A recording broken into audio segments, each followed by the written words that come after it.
오늘 우리가 보는 사무엘하 12장 말씀을 전체를 살펴보면서 선지자의 책망이라는 말씀을 가지고서 하나님의 말씀을 증거하고자 합니다. 우리 사람의 욕심은 끝이 없어 보입니다. 그래서 소위 말 타면 종 두고 싶다 라는 옛말이 있고, 또 좋은 자동차를 구입하면은 기사를 두고 차를 타고 싶다라는 생각을 갖게 됩니다. 그래서 우리가 사람의 욕심은, 인간의 욕심은 참 끝이 없는 것 같습니다. 여러분들이 어떤 목표를 가지고 예를 들어서 살 보금자리 집을 열심히 모아서 그 집을 샀다고 합시다. 사고 보니까 집이 좀 좁아. 그래서 조금 더 큰 집으로 늘리는데 계속해서 늘려봐도 집은 턱없이 그게 좁은 것 같죠. 이 사람의 욕심입니다. 우리 소유도 마찬가지. 사람이 뭘 소유하느냐라는 것이, 또 얼마만큼 소유하는 것이 관건이 아니라 그 얼마만큼의 소유를 했든지 그 소유물에 대해서 만족하는 그런 삶이 사실은 필요하죠. 여러분, 지금 여러분의 삶을 만족하고 계십니까? 집 좀 팔고 아니요 라고 얘기할 거예요. 앞으로 모두 이것도 필요하고 저것도 필요하고 모두 필요하고 그래서 지금 가지고 있는 만족보다도 앞으로 얻고 취득해야 될 일들만이 더 관심을 가지고 있는지도 모릅니다. 오늘 본문에 등장하는 이 다윗 왕의 위치를 보게 되면 한 나라의 왕이었습니다. 뭐 하나 남을 데 없고, 뭐 하나 부족할 것 없고, 뭐 하나 아쉬울 것 없었던 왕입니다. 이런 왕의 위치에서 보면 하찮은 이름 없는 여인에게 참 마음 빼앗길 일이 뭐 있겠습니까? 그렇죠? 궁에는 궁녀들이 묘사 대기하고 있고, 또 여러 가지 그런 만족할 일이 얼마나 많이 있었겠어요. 그런데 그것도 처녀가 아닌 남의 아내 된 사람에게 마음 줄 일이 있겠습니까? 없죠. 그런데 다윗의 행동은 유치하기가 짝이 없었습니다. 이해 못할 행동이라고 볼 수밖에 없었죠. 하기야 남녀 관계를 누가 알겠습니까? 모르는 일이죠. 누가 우리아의 아내를 그렇게 강제로 빼앗을 정도로, 그 남편을 사지로 몰아넣어서 죽일 정도로 그의 아내를 빼앗아 왔다는 것은 마땅히 하나님 앞에 책망받기에 당연한 일이라고 말씀드릴 수가 있는 것입니다. 그런데 여러분, 11절에 이렇게 다윗의 그러한 잘못된 일이 기록되어 있고, 12장에는 곧바로 하나님께서 다윗의 이 못된 행위들을 참지 아니하시고 나단 선지자를 보내서 책망을 하기에 얘기되는 것이죠. 오늘 1절부터 이야기가 바로 그런 이야기예요. 다윗을 빗대어서 비유로 하시는 말씀이죠. 어떤 사람이 대접할 사람이 왔는데 자기 양을 잡지 않고 한 마리 양을 사서 키우는 그 양을 빼앗아다가 잡아다가 그 대접할 사람에게 대접하는 것이 옳으냐라고 이렇게 나단 선지자가 하나님의 책망을 빗대어서 그렇게 다윗에게 말을 하죠. 그러니까 다윗이 분개해서, 아니 이런 쳐 죽일 놈이 있나? 이런 사람은 반드시 죽어야 됩니다 라고 나단 선지자가 얘기했을 때 나단 선지자가 뭐라고 반응을 했을까요? 이것은 하나님의 반응이고 또 우리 모습된 우리 인간의 모습들의 한 단면이라고도 말씀드릴 수가 있겠죠. 자, 하나님께서는 다윗의 그릇된 행동을 도저히 묻고 할 수가 없었습니다. 남의 아내를 빼앗은 것도 모자라서 그 남편된 우리아를 사지로 내본 일에 대해서 하나님의 책망은 나단 선지자로 하여금 입을 열게 하셨다는 겁니다. 하나님께서는 웬만하면 그 죄를 묻고 하시고 오래 참으시는데 이 일만큼은 하나님께서 아주 극적인 반응을 보이고 계십니다. 예를 들어서 여러분들이 죄를 져도 하나님께서 뭐 죄를 졌든지 안 졌든지 그냥 가장 거하게 아무런 관심도 갖지 않는다면 이것 또한 우리가 문제가 될 수 있어요. 그런데 오늘 하나님께서는 다윗의 이런 범죄를 그냥 두고 볼 수 없어서 바로 나단 선지자를 보내서 다윗을 책망하게 이르게 되었다라는 것을 우리가 보게 되는 것이죠. 이 하나님께서는 나단 선지자를 통해서 입을 열고 계십니다. 우리는 다윗의 범죄에 대한 심각성을 깊이 여기서 인식할 필요가 있습니다. 하나님께서 보시기에 그 죄가 얼마나 중했으면 나단 선지자를 보내서 다윗을 책망하고 계실까? 요즘 남녀간의 불륜의 일들이 일상화되어 있는 이 세상에 뭐 선지자의 책망이 뭐 그렇게 대수라라고 여러분들이 생각할 수도 있겠어요.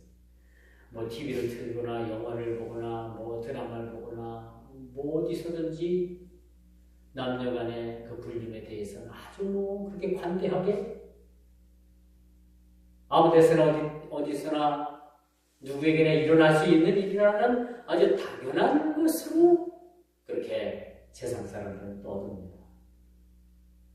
얼마 전에는 여러분 간통죄라는 것이 없어지지 않았습니까? 간통죄가 없어졌어요. 남남이라 하더라도 합의하에 관계를 가지면은 이걸 죄를 부를 수 없다라는 그런 엄청난 그런 현실이 우리 앞에 이렇게 놓여 있습니다. 이미 그 법이 통과돼서 간통죄는 사장된 법이라고 말씀드릴 수가 있습니다. 다윗이 행한 죄악은 일어나서는 안 되는 심각한 죄였습니다. 선지자는 이를 비유로 들어서 책망합니다. 인간에게 있어서 욕심이란 어떤 의미일까요? 다윗이 뭐 그렇게 욕심 부릴 일이 뭐가 있었겠습니까?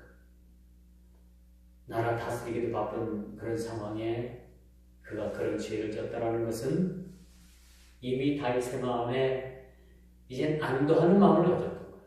그렇게 사울로부터 쫓겼던 그러한 삶을 잃어버리고 이제 안락한 삶을 보게 되는 겁니다. 그리고 그의 삶에 태평성대가 찾아왔을 때 곧바로 그에게는 사탄이 그를 시험하게 할 시험거리를 주게 되는 것이죠. 우리가 늘 경계하고 늘 우리가 참 깨어있고 우리가 또 늘 기도할 때는 이런 시험이 없어요. 근데 이제 우리가 이만하면 됐다. 자, 이 정도면 태평하다. 자, 이 정도면 참 우리가 살만하다. 이 정도면 우리가 참 아무 문제 없을 거다 하고 우리의 마음가짐을 안도할 때 그때부터 시험이 찾아올 수가 있다는 거죠. 평안하다 할 때 너희는 조심하라 라고 성경 그렇게 말씀합니다. 그런 의미에서 우리 인간의 욕심이라는 한도 끝도 없는 겁니다. 여러분들에게 억만 돈을 줘도요, 그 물질로 인해 가지고 여러분들이 그 물질로 인해서 만족할 것 같습니까? 조금만 더 벌고 조금만 더 모아놓고 이런 욕심이 우리 인간에게는 여러분 끊임없이 이것이 일어나게 되고 이 일을 멈출 수가 없다.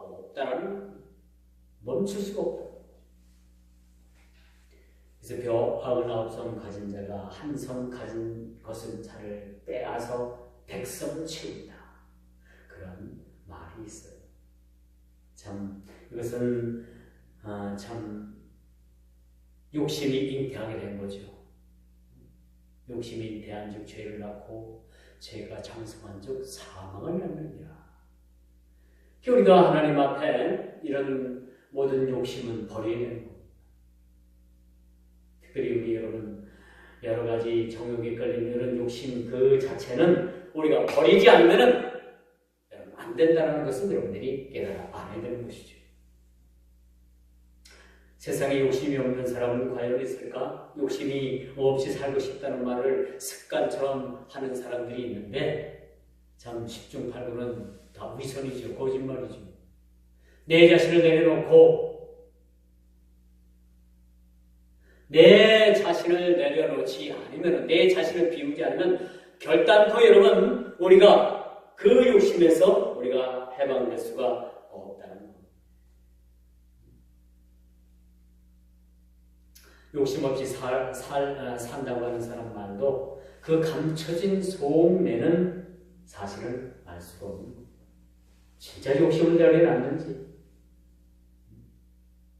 진짜 무소유의 기쁨을 알고 일평생을 무소유의 마음으로 살아가는 사람들 참 대단하다고 생각합니다. 어쨌든 욕심내지 않으면요 우리 건강을 지킬 수 있고 욕심내지 않으면 우리 양심을 지킬 수 있고 욕심내지 않으면 우리가 도적질하지 않을 수가 있습니다. 모든 근거가 다 욕심으로부터 오게 됩니다. 육신의 건강을 위해서 좋다는 거, 그 삼천리 방방곡곡 다니면서 다 찾아다니면서 먹었는데 그게 나중에 탈이 나는 경우도 있잖아요. 뭐든지 적당히 먹고 적당히 해야지 너무 우리나라 사람들은 좋다고 하니까 독약뿌리까지 캐서 먹어요. 좋다고 하니까 어느 한때는 까마귀 고기가 좋다고 하니까 까마귀가 이 나라에 남원하지 않을 때가 있었어요. 차 트렁크를 열어보니까 까마귀 시체가 죽은 까마귀가 차 트렁크에 몇 마리씩 실려 있는 경우도 봤어요. 저는 예전에. 이 사람들이 뭔가? 이 사람들이 미쳐도 이게 순순히 미치는 게 아니구나. 뭔가 사람들이 잘못 돌아가고 있구나. 그런 생각을 갖지 않을 수가 없었습니다. 이게 다 어디서 오는 겁니까? 건강을 지키려고 오래 살려고 까마귀까지 잡아먹는 그런 세상입니다. 뭐 관절염이 좋다고 하니까 고양이가 나무라지 않는다고 하잖아요. 여러분 우리 인간은 예쁜 것을 보면 갖고 싶어하는 충동이 있습니다. 내가 좋아하는 물건이 있으면 소유하고 싶은 것 자체가 욕심이겠는가? 경쟁에서 누군가를 꼭 이겨서 그 일을 하고 싶을 것이기도 합니다. 이런 욕심들이 우리 인간에게는 다 있어요. 양과 소가 들판에 가득해도 그 부한 자는 그 부함을 만족으로 여기지 아니하고 오늘 보면 2절이죠. 가난한 자가 모아서 모은 양 한 마리를 얻었는데 그 양 한 마리를 탈취해가는 이런 파렴치들도 세상에 많이 있다. 도적놈에 의해서 강탈당했다는 것은 참 허탈감 내지 인생의 박탈감마저도 들게 하는 것이 오늘 본문 3절에서 우리에게 주는 그런 말씀이라고 볼 수가 있습니다. 나단 순자가 이제 막 다윗을 책망을 했어요. 이런 자가 있는데 당신은 어떻게 생각합니까? 했더니 다윗이 뭐라고 말을 해요? 이런 사람은 잡아 죽여야 됩니다. 이런 사람은 살려두어서는 안 됩니다. 이 결국은 자기 모순에 자기가 빠진 결과가 되어버린 모습을 우리가 보게 되죠. 자, 선지자의 책망은 곧바로 이런 파렴치한 인물이 바로 당신이야. 당신이 양 한 마리를 가진 자의 것을 빼앗아서 당신이 그 양을 탈취를 했고 그 양을 탈취함으로 말미암아 그 가난했던 가정이 그나마 양 한 마리를 위해서 행복하게 살았는데 당신이 그 가정의 행복을 깼어. 바로 당신이 범인이야라고 나단 선지자가 책망을 했을 때 참 많은 사람들이 이런 모순에 빠지게 됩니다. 나는 아니야. 다른 사람은 다 그렇더라도 나는 아니야 라고 했는데 진짜 본인이 그 주인공이라는 얘기죠. 그 파렴치에 속한 자라는 거죠. 나는 나와는 아무 상관이 없는 일이라고 생각합니다. 그런데 오늘 선지의 책망은 다른 사람이 아닌 저 자신에 대한 책망일 수가 있다는 거죠. 우리도 가끔 그런 얘기를 합니다. 나는 아니야. 나는 절대 아니야. 다른 사람이 그랬겠지. 어림 잡아서 아무 역할을 했을 거야. 그런데 하나님은 그렇게 말씀하십니다. 어림 잡아 그 사람이 아니고 저 사람이 아니고 저기 있는 사람이 아니고 바로 당신이 문제라고 이렇게 이야기할 수가 있습니다. 그럴 때 여러분은 어떤 반응을 볼 수 있습니까? 어떤 반응을 하나님께 보이면 됩니까? 아니라고 계속해서 우겨오면 됩니까? 이것이 자기 모습에 빠진 결과라고 말씀드릴 수가 있습니다. 나단 선지자가 묻죠. 어떻게 하겠습니까? 그랬더니 그런 사람을 마땅히 죽여야 합니다. 없이 해야 합니다. 나단 선지자가 말합니다. 바로 당신이 그런 일을 했습니다.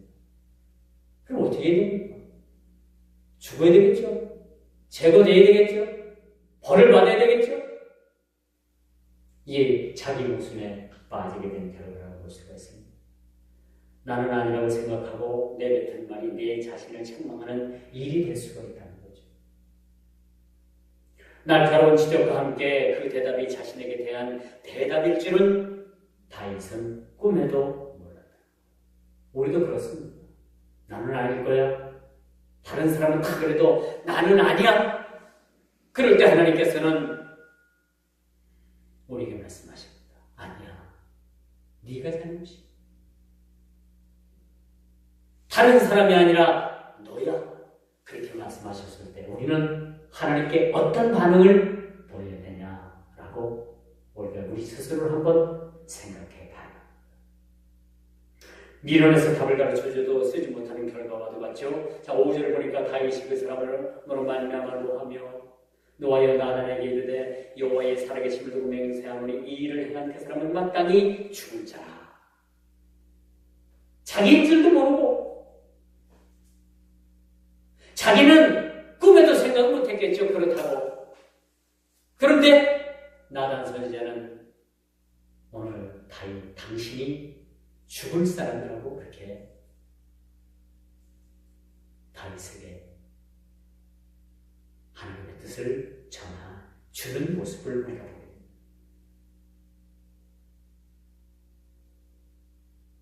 그리고 이어서 뭐라고 말합니까? 그가 불쌍히 여기지 아니하고 이런 일을 행하였으니 그 양 새끼를 4배나 갚아주려 하리라 한지라. 보통 사람들은 넌 알 것 없이 이렇게 말할 것입니다. 뜻밖에도 선지자의 날카로운 지적, 바로 당신이 그 사람이라는 것을 손에 지나이다. 이 얼마나 부끄러운 일입니까? 손에 지어져야지만이 자기 자신의 부끄러운 수치를 깨닫는다는 것은 이것은 짐승과 같은 거죠. 여러분, 지금은 기계화가 돼서 농촌에서도 참 농사질만 하지만 예전에는 우리 조상들은 그저 소를 사다가 길을 들여서 쟁기를 내가지고 소로 눈맞이를 갈았어요. 그렇게 소가 말을 잘 듣지 않을 때는 소무는 막대기나 고삐를 쥐어가지고 소를 헐치면은 소가 아주 말을 잘 듣습니다. 우리가 깨닫지 못하고 선지자의 입을 통해서 책망을 받고 그때서야 그 잘못을 깨닫는다는 그것은 옳지 못한 행동이라고 볼 수가 있겠죠. 짐승들도 그때서는 깨닫습니다. 오늘은 늘 우리 자신을 돌아보는 그러한 삶의 지혜가 필요한 것입니다. 다시 그런 죄를 짓고도 하나님 앞에 자기 죄를 깨닫지 못했다는 것은 이것은 신앙의 양심의 마비를 일으키고 좀 더 심각한 말을 하면 양심의 화해를 맞은 겁니다. 우리 신앙의 양심의 화해를 맞게 되면은 이것이 죄인지 아닌지, 이것이 하나님께서 기뻐하시는 일인지 아닌지를 분별을 하지 못하게 되는 거죠. 우리가 신앙생활을 하면서도 마찬가지입니다. 우리 신앙 가운데 우리가 이것을 해면 하나님께서 기뻐하실 일인지 아닌지를 잘 분별을 해야 됩니다. 우리 개인도 마찬가지고 교회도 마찬가지입니다. 이것을 교회에서 이 일을 해서 하나님께서 기뻐하실 일인지 아닌지를 우리는 늘 생각해 봐야 됩니다. 교회뿐이겠습니까? 우리 가정이나 여러분들도 마찬가지입니다. 우리가 이 일을 행해서 내가 꼭 이 말을 해서 이것을 하나님께서 기뻐하실 일인지 아닌지, 이것을 내가 해야 되는지 아니 되는지는 신앙의 양심을 가지고 우리가 판단을 해서 일을 행해야 된다는 것입니다. 그렇죠? 교회 안에서 진리를 추구하는 그러한 우리가 서로 간에 그런 토의는 필요하지만은 내가 알고 당신이 그러다라는 그런 이분법적인 그러한 주장을 가지고서 교회에서 분쟁을 일으키고 내가 옳으니 네가 틀리니 그렇게 분쟁을 일으키는 것은 하나님의 뜻은 아니라는 겁니다. 하나님의 말씀은 여러분 우리가 듣고 그 말씀을 따라 살려고 우리가 하나님께서 그 말씀을 주셨지 그 말씀을 가지고서 분쟁거리로 만들어라고 우리에게 말씀을 주신 것은 아닙니다. 소위 말장난하는 분들 많이 있어요. 좀 머리에 좀 든 것이 있다고 해가지고 그냥 말장난하고 말로 우격다짐하고 말로 다른 사람에게 상처 주고 사람들을 그리스도인이라고 온전한 그리스도인이라고 저는 보지 않습니다. 교회 안에서는 적어도 여러분이 사랑의 교제가 필요해요. 조금 모자란 사람도 조금 낫게 봐주고 조금 여러분 상처가 있고 조금 여러분 어눌한 사람들도 똑같이 대우해주고 그런데 요즘은 그렇지 않잖아요. 상대방이 좀 어수룩해 보이고 조금 저기 하면 웃음거리로 만들고 말장난해서 사람들을 바보 만들고 이런 것들은 여러분 교회 안에서는 절대적으로 이것이 하나님의 뜻이 아니라는 거죠.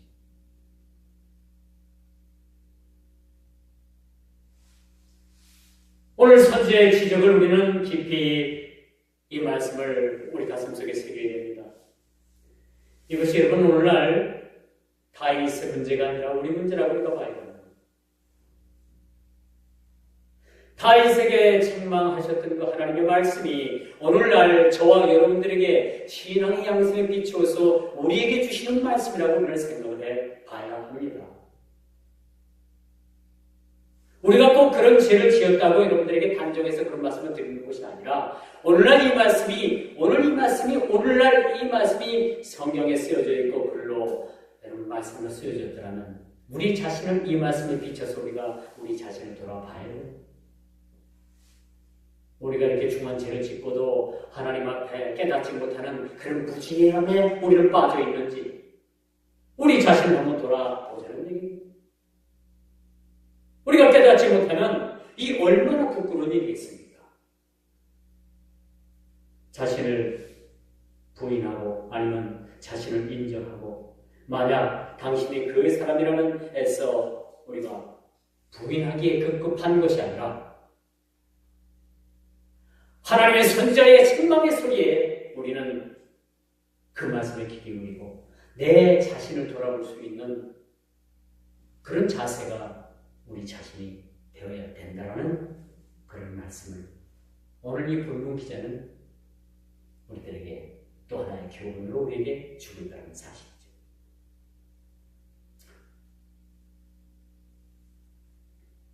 그렇다면 여러분, 책망을 어떻게 받아들이시겠습니까?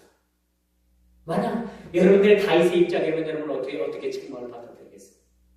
오늘 1절부터 비유로 말을 하잖아요. 한 성읍에 두 사람이 있는데 한 사람은 부하고 한 사람은 가난하니 그 부한 사람은 양과 소가 힘이 많으나 가난한 사람은 아무것도 없고 자기가 사서 기르는 작은 암양 새끼 한 마리뿐이라.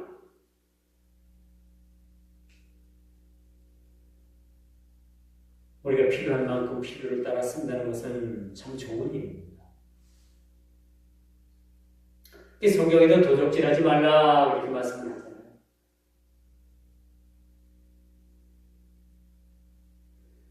여러분, 현대인들의 우리 소비 형태를 한번 보십시오.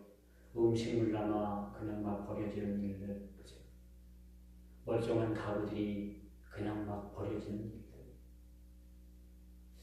이걸 보면 여러분, 이것들과 하나님 앞에 책망되는 일이라고 저는 생각을 합니다. 우리 그리스도인들이라 우리가 그렇지 않겠지만 여러분, 참 세상적으로 얼마나 낭비가 심해지는지 몰라요. 점점점 이 낭비, 이 소비 형태가 참 제약에 치닫도록 이것이 점점점 그 수위가 높아지고 있는 사실을 우리가 보게 됩니다. 한 해 버려지는 음식물 쓰레기가 수조 원에 달한답니다. 깜짝 놀라는 일이죠. 여러분, 멀쩡히 먹을 만한 그 음식들이 여러분 그냥 통째 버려져요. 이런 일들을 여러분 어떻게 생각하시겠습니까? 이건 하나님 앞에 죄악입니다. 우리는 남의 것을 소중히 여기고 아껴주는 것은 인간의 도리라고 생각합니다. 물건뿐만이 아니고 상대방에 대한 인격, 상대방에 대한 어떤 프라이버시, 그런 것들을 우리가 지켜줘야 되는 겁니다, 사실. 다윗의 그랬던 꿈은 가정을 파괴하고 국가의 이미지를 손상시켰습니다. 다윗이 이름으로 말미암아 한 가족을 철저하게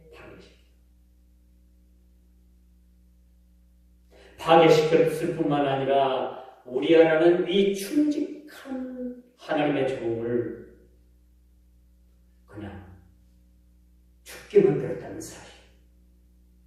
이 죄가 얼마나 큰 죄라는 것을 우리는 너무나도 잘 알고 있습니다. 감옥에 가 있는 모 전 대통령이 재판을 받으러 나오라고 하니까 국격에 손상을 입을까 못 나와요.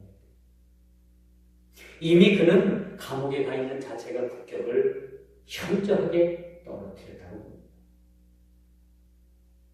감옥에서는 재판을 받으러 나와서 변명을 하든지 다스가 자기 것이 아니라고 끝까지 우기든지 왜 숨습니까? 쥐마냥. 내가 좀 심했나요? 이해하시기 바랍니다. 좀 화가 나서 그랬습니다. 오늘 선지자의 책망이 나를 향한 것이라면 여러분 어떻게 받아들이시겠습니까?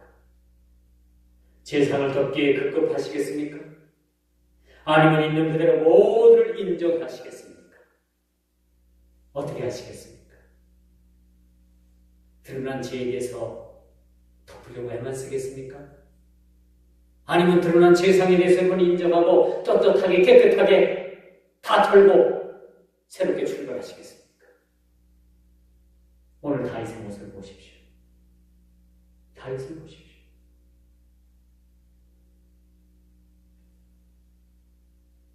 그래도 하나님께서 다윗을 불쌍히 여기실 때 여기셔서 회개할 여백을 주셨습니다. 곧바로 자신의 죄를 인정하고 누이쳤다는 사실이죠. 자, 요즘 사람들은 너는 알 것 없이 인정하지 않으려고 합니다. 자존심이 왜 이렇게 센지. 그 인정하면 죽는 줄 알아요. 이것이 오늘날 하나님의 진노를 피할 수 없게 만드는 결과라고 할 것입니다. 내 자신의 허물을 하나님 앞에 인정하고 솔직히 인정하고 드러내놓고 내려놓고 해결받는 것이 훨씬 더 아름다운 이제 말씀의 결론을 맺을게요. 다윗의 범죄에 대한 하나님의 심판은 다윗은 이 일을 은밀히 저질렀으나 하나님께서는 그것을 모두를 다 낱낱이 보고 계셨다는 겁니다. 그리고 이렇게 한 가정을 완전히 파괴시키고 남의 아내를 빼앗고 그 당사자를 죽음으로 몰아넣은 그 죄에 대해서 하나님께서 어떻게 벌을 내리시는가 한번 보십시오. 하나님께서 나단 선지자를 통해서 다윗에게 벌을 내리는데 너는 이 일을 내가지고 백주 대낮에 내 아내들이 백주 대낮에 다른 사람과 동침할 것이다. 네가 이런 죄를 지었으므로 말미암아 다른 사람이 백주 대낮에 내 아내들을 욕보일 것이다. 라고 그렇게 하나님께서 다윗에게 벌을 내리십니다. 그리고 또 한 가지 벌을 내리시는데 이 일을 위해서 내 집안에 칼이 끊이지 않을 것이다. 이 칼이 뭔지랍니까? 하나님의 심판, 하나님의 징계입니다. 칼이 머물게 된다는 사실을 선지자의 입을 통해서 말해주고 있습니다. 이 일이 다윗의 자식인 압살롬을 위해서 그대로 재현됩니다. 이제 우리가 앞으로 또 우리가 언급을 할 거지만 이 다윗이 가장 청명했던 아들 압살롬이 백주 대낮에 자기 계모들이죠. 궁에 있는 계모들을 대낮에 욕을 부릅니다. 이게 그대로 하나님께서 그 벌에 다윗에 대한 징계를 요구합니다. 그리고 다윗 이후에 여러분 얼마나 다윗 가문에 피를 내는 그런 죽고 죽이는 일들이 일어나게 되는 거죠. 다윗의 집에 칼이 떠나지 않겠다고 했어요. 여러분, 이렇게 하나님 앞에 지은 죄악으로 인해 가지고 하나님께서는 그 죄악에 대해서 반드시 그냥 넘어가시지 않는다. 이제 오늘날 저와 여러분이 교훈 삼을 것은 이제 우리는 하늘만 바라보고 땅의 것을 바라보지 아니하고 우리가 설령 죄를 지었어도 그 죄를 토설하고 철저하게 하나님 앞에 회개하고 그 죄에서 돌이킬 수 있는, 그리고 선지자로부터 우리들에게 책망하시는 그 책망의 말씀을 달게 받아 모든 죄악에서 우리가 떠나고 그 죄악을 근절할 수 있는 우리 모두가 다 되기를 주님의 이름으로 축원하면서 말씀을 맺도록 하겠습니다. 기도합니다.